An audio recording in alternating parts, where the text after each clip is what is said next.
Preséntanos, por favor. Listo, entonces lo vamos a definir lo que es la bronquiectasia. La bronquiectasia consiste en dilatación anatómicamente es una dilatación de los bronquios. Es una dilatación anormal de los bronquios de uno o más, de carácter irreversible, producidos por destrucción de los componentes musculares y elásticos de las paredes bronquiales. Como resultado existe aquí acumulación de secreciones que propician la colonización de los gérmenes y aparecen nuevas infecciones. ¿Ya? Eso es en cuanto a su definición. Por favor, avance. Entonces, tipos de bronquiectasias. Tenemos 3 tipos de bronquiectasias. ¿En qué consiste? 1, bronquiectasia cilíndrico, es la forma tubular de paredes regulares. Mientras 2, bronquiectasias varicosas, los bronquios tienen contornos irregulares en forma de rosario, semejante al que ocurre en las venas varicosas, o sea, ven varices en un inferior, ¿no? Venas varicosas, ¿no? Similar. Y tercero, bronquiectasias saculares. Estas bronquiectasias saculares, sus paredes de los bronquios contienen bolsillos, ¿no? Y formación de quistes, ¿listo? Clasificación etiológica. En cuanto a su clasificación etiológica, tenemos de tipo congénito o congénitas y también adquiridas. Las congénitas son más raras, como síndrome de Cartagener, con K, ¿no? Cartagener, dextrocardia, aquellos que tienen dextrocardia, o sea, no están en el lado izquierdo, sino en el lado derecho. También los que tienen sifoescoliosis congénitas, enfisema pulmonar unilateral y etcétera, ¿no? Eso entonces son las congénitas. Las adquiridas son los hechos. Las adquiridas, ¿en qué consisten las adquiridas? Son más comunes o más frecuentes, que están relacionados a las infecciones de vías respiratorias, ¿no? Todas las infecciones de vías respiratorias, ya sean de etiología viral, bacteriana o de tuberculosis, etcétera. Y lesiones inflamatorias locales, y otro es la obstrucción bronquial. Entonces, esas son las causas: infecciones inflamatorias locales y obstrucción bronquial, ¿no? Entonces, aquí, en estas infecciones, como cuáles, tuberculosis pulmonar, lo tratamos, tuberculosis pulmonar, se ha tratado, pero nos ha dejado como secuela las bronquiectasias. Entonces son causa adquirida. Neumopatías necrotizantes, ya sea por una neumonía, digamos, por estafilococos, ¿no? O neumococos, etcétera. O de este niño, algunos han tenido antecedentes de tosferina, sarampión, ¿no? Enfermedades virales que han comprometido a las vías respiratorias. También aquí el EPOC, también enfermedad pulmonar obstructiva crónica, etcétera, etcétera. Entonces esas son las causas, ¿no? En cuanto a su localización, ¿dónde se ubica más esta bronquiectasia o esta dilatación bronquial? Las bronquiectasias comprometen más, dice, al pulmón izquierdo que el derecho. Sobre todo están en los lóbulos inferiores, o algunas veces pueden estar en ambos pulmonares, más que todo en los bases pulmonares. Pero aproximadamente un 30% de bronquiectasias pueden ser bilaterales. O sea, siguiente, por favor. Ya, inicio y evolución. ¿Cómo inicia y cómo evoluciona? Inicio y evolución. Faltó ahí la palabra y, ¿no? Generalmente las bronquiectasias se inician en la infancia. Ojo, en la infancia, en virtud de los siguientes factores. Uno, donde la pared bronquial es más débil, susceptible de compresiones. Segundo, pequeña luz bronquial que facilita los fenómenos obstructivos. Tercero, mayor frecuencia de infecciones respiratorias en esta fase etaria. En los niños, ¿no es cierto? Hay mayor frecuencia de infección. Entonces, esos son los hechos. En cuanto al cuadro clínico o manifestaciones clínicas, ¿no es cierto? ¿No? Pueden ser muchos de estos pacientes asintomáticos, pero dependen de su localización, ¿no? ¿Dónde se ha localizado la dilatación bronquial, ¿no? Extensión, gravedad y complicaciones. Hablaríamos dos aquí. En el cuadro clínico existe dos: bronquiectasias húmedas y bronquiectasias secas. ¿En qué consisten las bronquiectasias húmedas? Estos pacientes, aquellos que tienen bronquiectasias húmedas, presentan tos crónica, ¿no? Con expectoración abundante en más del 90%, muchas veces son purulentas, con predominio por las mañanas, o cuando los enfermos cambian súbitamente de posición en la cama al despertar, ¿no? Existiendo una broncorrea de más de 100 ml en 24 horas. Esta tos, expectoración, pueden ser permanentes o recurrentes. Este intervalo de síntomas no descarta hipótesis de bronquiectasia. Entonces, cuando el paciente me dice, soy tosedor tanto tiempo, o estoy botando cantidad de flema, ¿no? Entonces, ya más o menos ya me hace sospechar, digamos, que tiene sus bronquiectasias, ¿no? Segundo, las bronquiectasias secas. Un 50% de los casos presentan hemoptisis, sangre, sin la tos, inclusive. Las hemoptisis son origen de la arteria bronquial erosionada, ¿no? Estas bronquiectasias secas se localizan preferentemente en el segmento lóbulos superiores. Por otro lado, es común que esas bronquiectasias dan hemoptisis pequeñas con intervalos de meses o años. O sea, aparecen, desaparecen. Entonces, siempre el paciente se asusta y en los mismos más dicen, hablan, debo tener tuberculosis, porque lo que es mejor, lo que voy a hacerme ver. Y también los médicos que reciben en los hospitales, ya sea en emergencia, no, este sector, donde está el sector tuberculosis, es una tuberculosis, la que está con hemoptisis, la que no me mandan. Pero en casos ya avanzados presenta síndrome de insuficiencia respiratoria crónica y progresiva, ¿no? Algunas veces cuando hay infección, entonces habrá fiebre, sudoración nocturna, expectoración mucopurulenta, ¿no? Y también puede haber cianosis, pérdida de peso, pudiendo llegar a una caquexia en enfermos no tratados y disnea progresiva, ¿no es cierto? Inclusive los pacientes de fases avanzadas, entonces mírale las uñas, hay hipocratismo digital, fases avanzadas, ¿no? No recientes. Si a estos pacientes hacemos exploración física, entonces siempre la cuestión vamos a encontrarnos, depende de la cuestión, es un cuadro reciente o fase avanzada. En avanzadas, entonces siempre la cuestión, hipocratismo digital, ¿no es cierto? Hacemos inspección, palpación por percusión, es normal, pero si hacemos auscultación, habrá estertores subcrepitantes localizados que algunas veces puede acompañarse de roncos y sibilancias, ¿ya? Entonces, eso, hasta ahí encontramos. Ahora, nuestro diagnóstico diferencial, ¿con qué podemos confundirnos? ¿No es cierto? Entonces, con una bronquitis crónica, una tuberculosis pulmonar, absceso pulmonar, carcinoma bronquial, adenoma bronquial, estenosis mitral. Estenosis mitral también son tosedores cuando hay congestión pulmonar, ¿no es cierto? Y también hay hemoptisis, la cuestión. Entonces, esos son los diagnósticos diferenciales dentro de la clínica. Exámenes complementarios. Frente a esto, ¿qué debemos solicitar? Siempre aquí hablamos con la radiografía de tórax. Puede ser normal. Los signos radiológicos sugestivos de bronquiectasia son los siguientes.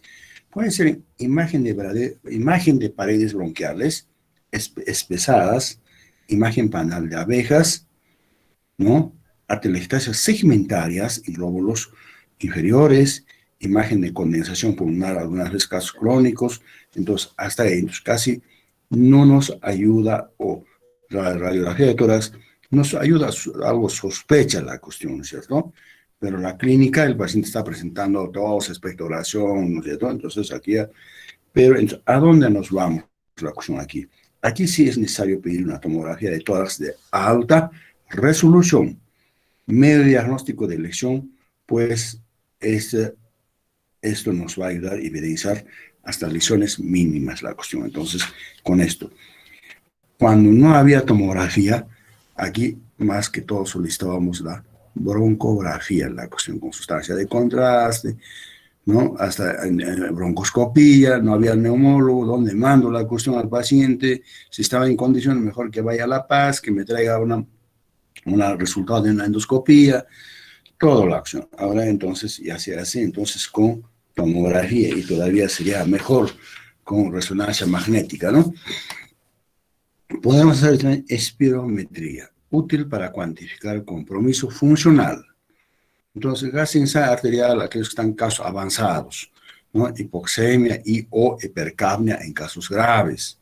Hemograma solicitamos, hemograma puede ser normal o puede haber leucocitosis, ¿no? En exacerbaciones de infecciones a repetición. Examen de esputo, algunas veces siempre, ¿no? Hay que pedir beca para descartar la tuberculosis. Es importante para descartar la tuberculosis. Puede auxiliar la elección del antibiótico en infecciones a repetición. Broncoscopía, útil para localizar área del segmento cuando hay cuerpo extraño. Entonces, ¿cómo llegamos al diagnóstico? El cuadro clínico o datos clínicos, si quieren, ¿no? Ahí hemos hablado de los síntomas, signos, examen físico, ¿no? Y en la radiografía algo nos puede ayudar, pero tomografía de tórax de alta resolución lo que nos ayuda. Entonces ya lo tenemos diagnóstico, paciente es portador de bronquiectasia, ¿no es cierto? Listo. ¿Con qué va a complicar a la larga, digamos, estos pacientes que tienen la bronquiectasia? Nos va a complicar con exacerbaciones infecciosas, ¿no? En esas dilataciones ahí se queda el moco, es un caldo de cultivo la acción, ¿cierto? En las infecciones. Hemoptisis franca o hemoptisis abundante. Neumonías a repetición, puede haber también derrame pleural o empiema pleural o absceso pulmonar. Y de ese absceso también puede ser absceso cerebral, mediante vía sanguínea puede ir la infección al cerebro, entonces hay absceso cerebral. Otra complicación, broncoespasmo y neumotórax. Casos más avanzados, insuficiencia respiratoria crónica, y esos terminan en cor pulmonale crónica o corazón pulmonar crónico, ¿no es cierto?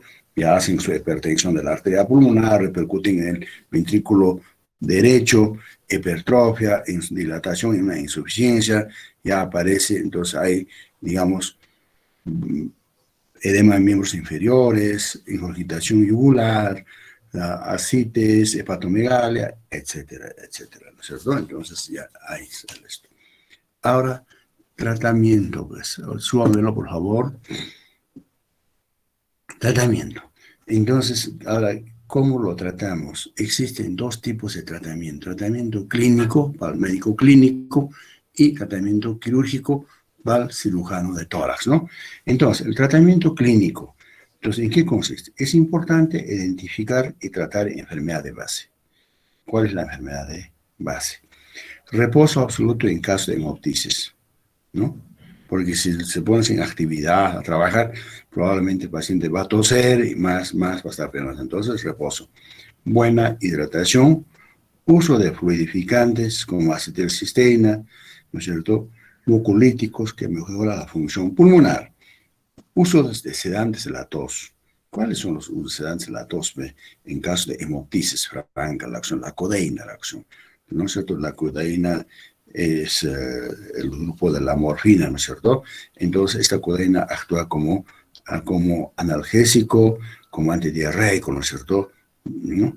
Entonces, aquí, para sedante de tos, utilizar dosis un poco bajas. La ampolla viene, digamos, de codeína, 60 miligramos, media ampolla cada 8 horas, estoy sedando la tos nada más, ¿no es cierto?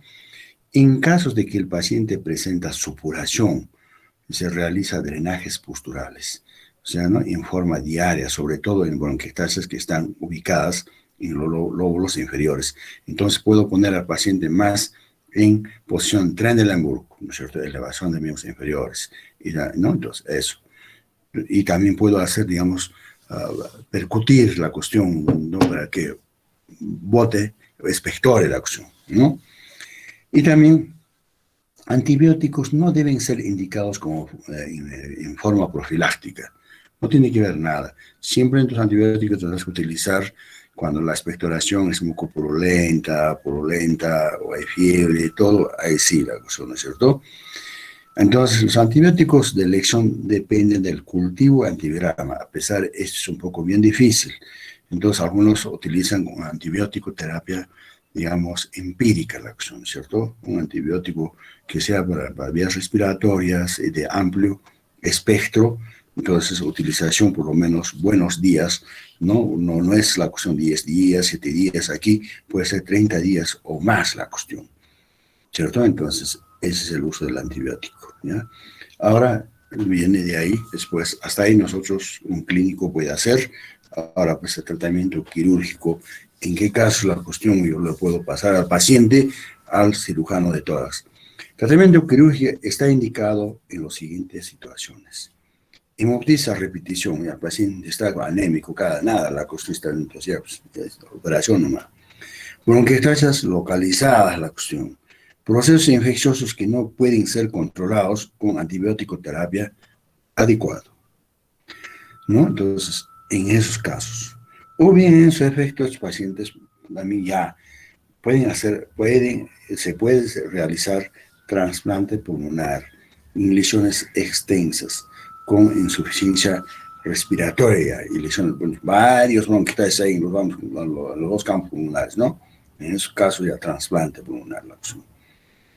Lamentablemente, trasplante pulmonar, pues aquí en nuestros hospitales no hacemos la cuestión. Yo lo he conocido en hospitales regularmente, eso tiene su unidad de trasplante la acción. Por eso me decía un colega médico en el extranjero, nosotros aquí hacemos todo tipo de trasplantes, menos el cerebro, me decía. Todo aquí, hígado, pulmón, riñón, todo, menos el cerebro, bueno, la función se ríe después, ¿no? Ahora, contraindicaciones para esta cirugía. ¿En qué casos ya no se puede hacer nada, ni cirugías, nada? Contraindicaciones quirúrgicas, entonces.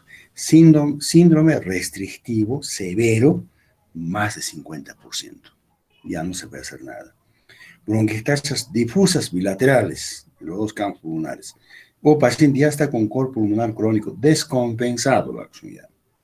Hipertensión de la arteria pulmonar, la acción. Síndrome obstructivo severo, en estos casos contraindica la cosa, ya no se puede hacer nada con este paciente. Entonces, este es el famoso bronquiectasia. Bronquiectasia es frecuente aquí en nuestro medio, frecuente, que muchas veces yo recuerdo la cuestión aquí en Núñez Butrón, algunos colegas llegaban con tos, con expectoración hemoptoica, TBC, pero sale negativo. Hay que iniciar el tratamiento para tuberculosis, la cuestión. Eso es lo que hacían la cuestión, pero no, tienes que tener en cuenta que hay bastante la cuestión. Perdónenme, algo así, ¿sí? Sí, vamos a más tarde. ¿Usted de dónde viene? Sí, ¿de dónde viene? Ya, pues, pero ¿qué hora quiere? Mira, a partir de las 3:30 está. 3:30. Sí, sí, pero en una emergencia, casos especiales, puede darle las 11. Sí.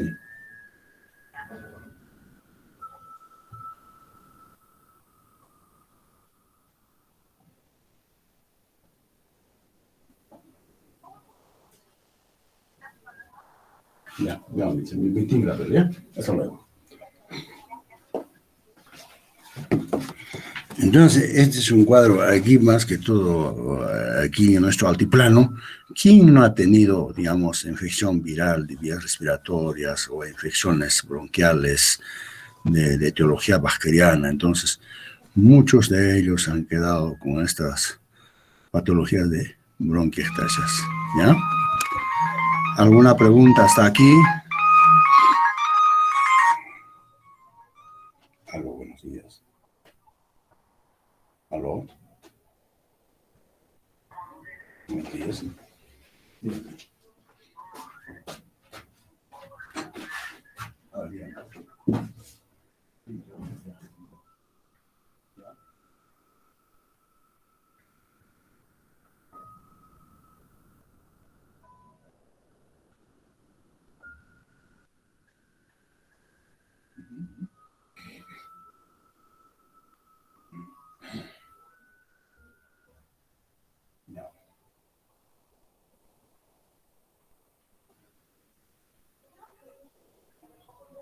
No, no, no, no. Como otro me dice, una vitamina C se consume mucho en la vida. No es necesario la cuestión de dadas. Si uno quisiera vitamina C, existe tabletas, vitaminas, tabletas, entonces, Juan, medio vaso de agua se quiere todo. Pero no determina nada vitamina C. Nada, no sé qué nos fortifica un poco las respiratorias, nada más. Pero no está comiendo una libertad y luego aparecido a veces algo que no sabe colocar los indicados o contamina, no hace bien eso, todo, no quiero las cosas.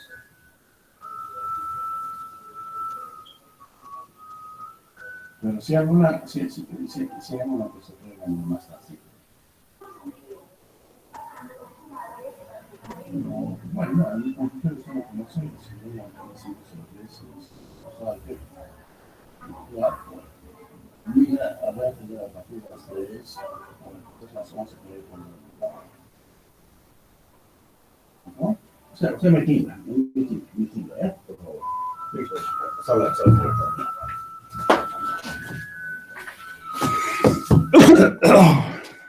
¿Alguna pregunta?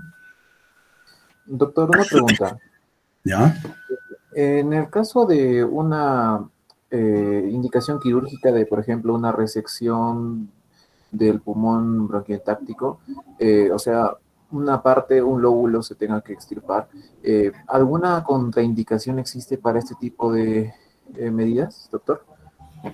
No, nada que ver, pero claro, ya les he dicho, mira, hay contraindicaciones, existe para el cirujano.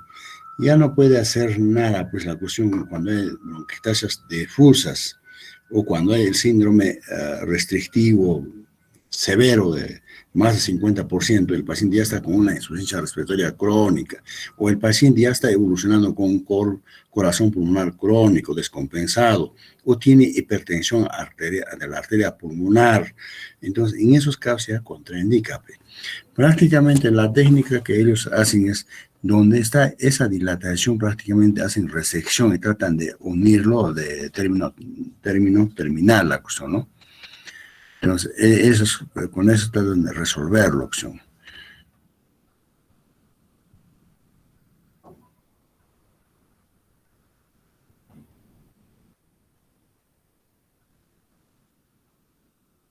¿Algo más?